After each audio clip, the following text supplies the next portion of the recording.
What's up guys, Ryan from AntScapes. So today's the Cremtogaster Scutellaris update. It's been a while, I think it's literally been like 3 months. Obviously when I initially bought these it was about 5 to 7 workers. They're now at easy 200 plus workers, and the colony itself is just absolutely booming. I did get this colony from the ant lady, and honestly if you haven't checked her store out, make sure you go and check her store out. If you have any questions, obviously message her as well. She has so much knowledge on ant keeping.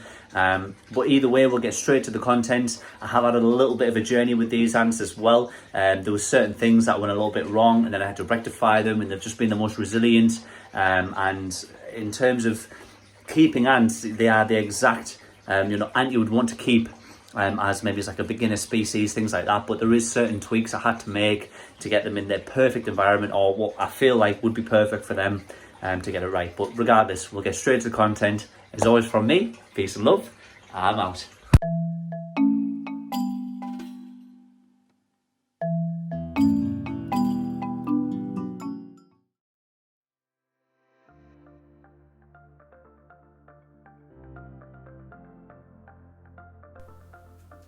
You can see a lot of activity.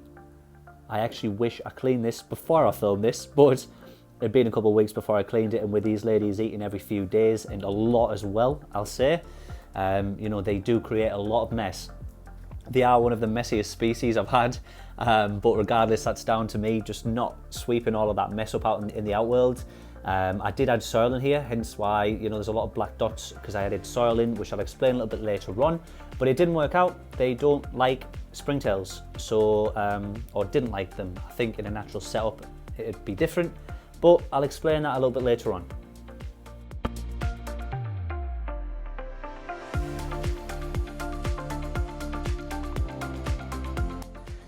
And as I've mentioned, these ants in particular, I didn't actually have the outworld. So with me not having an outworld, what I did do is I put them in like a mini tank as the outworld, and had the nest inside that tank.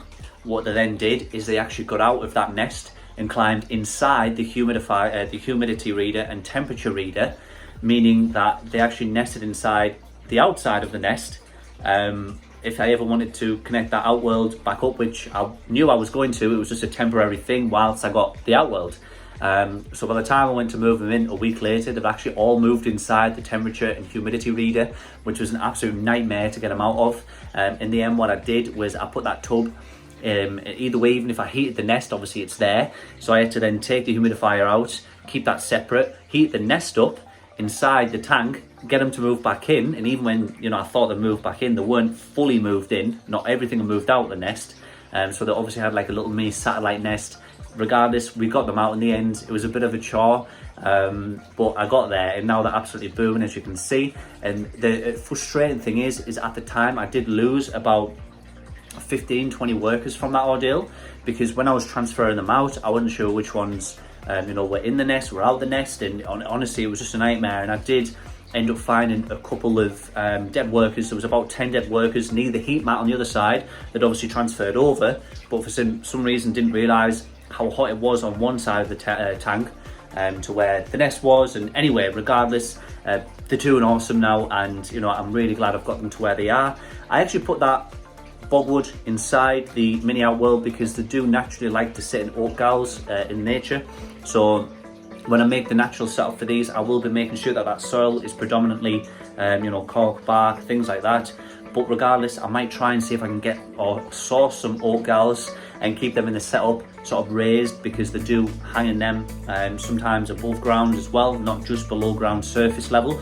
So we'll try different things, and they have tried to nest inside the bogwood a couple of times, which you'll see as well. But regardless, everything's going well now, and I couldn't be happier with them. So we'll get straight back to the footage.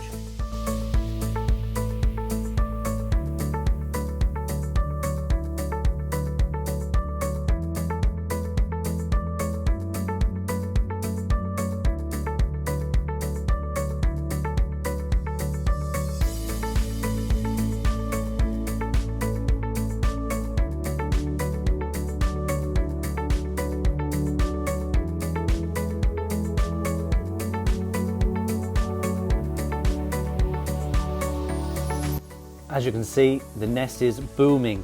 There is easy, you're talking, you know, about 200 workers or something here. Most of that brood is hidden.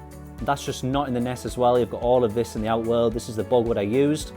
Now they've actually nested and dug inside the bogwood, as I thought they would, to be fair. I put it in there as a little tester just to see if it's something that they would use. It's viable for when I make a natural setup. This is a mess, but much better now. Much better.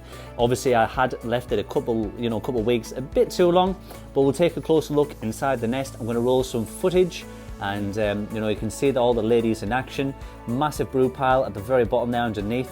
But I'm just I'm over the moon with this this colony. It has been a journey, but they've done nothing but make me happy with the results, and just they're very interesting, a really interesting species to observe. And I'm over the moon that I did decide to get a colony of these. So yeah, we'll roll some footage up close, and we'll explain a little bit more what's to come, and what I'm going to do next with this colony.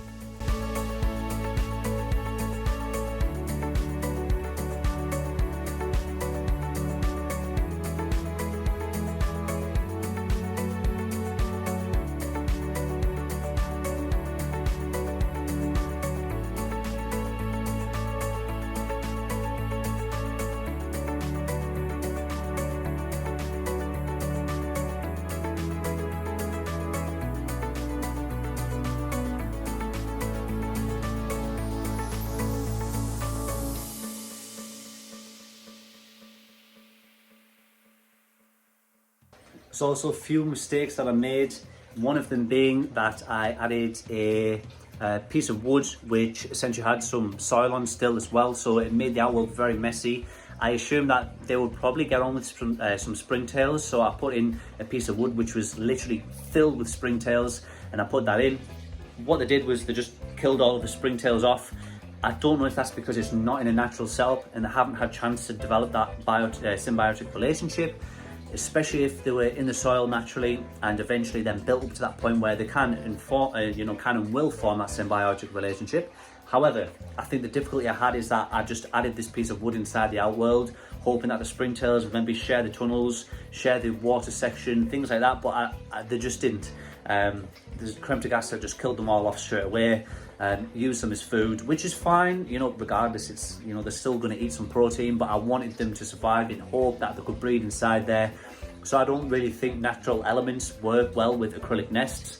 This might have worked for some other people, but with these species, or this species in particular, it didn't work for me.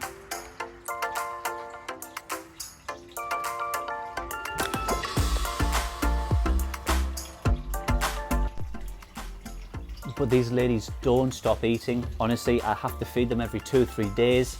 3-4 mealworms, 2-3-4 mealworms at a time. But they don't stop eating. I'm just going to give you a nice up close of the nest, some activity inside the nest as well, and then we'll roll out with a time lapse. And remember guys, if you haven't smashed that like button yet, remember to smash that like button. If you haven't subscribed as well, remember hit that subscribe. It goes a lot further than you'd ever know. And at the same time as well, remember hit that bell icon so you get all my notifications from my channel.